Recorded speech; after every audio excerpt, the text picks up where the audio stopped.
Hello beautiful people, welcome back to our YouTube channel crazy rowdy. అయితే మనం ఈరోజు టమాటా నిలువ పచ్చడి ఎలా ప్రిపేర్ చేసుకోవాలో వీడియోలో చూసేద్దాం. ఫస్ట్ 4 kgs టమాటాస్ తీసుకొని అవి 4 బద్దలుగా కట్ చేసుకొని అందులో 4 kgల టమాటాలకి 6 గిద్దలు ఉప్పు పడుతుందండి.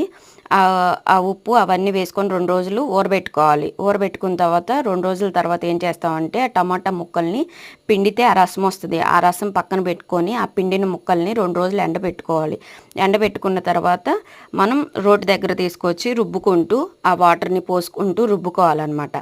సో రుబ్బిన తర్వాత మనం ఏం చేస్తామంటే 4 kgల టమాటోలకి 5 గిద్దలు ఉప్పు పడుతుంది. అలాగే 20 grams ఆఫ్ అల్లం వెల్లుల్లిపాయ పేస్ట్ పడుతుంది.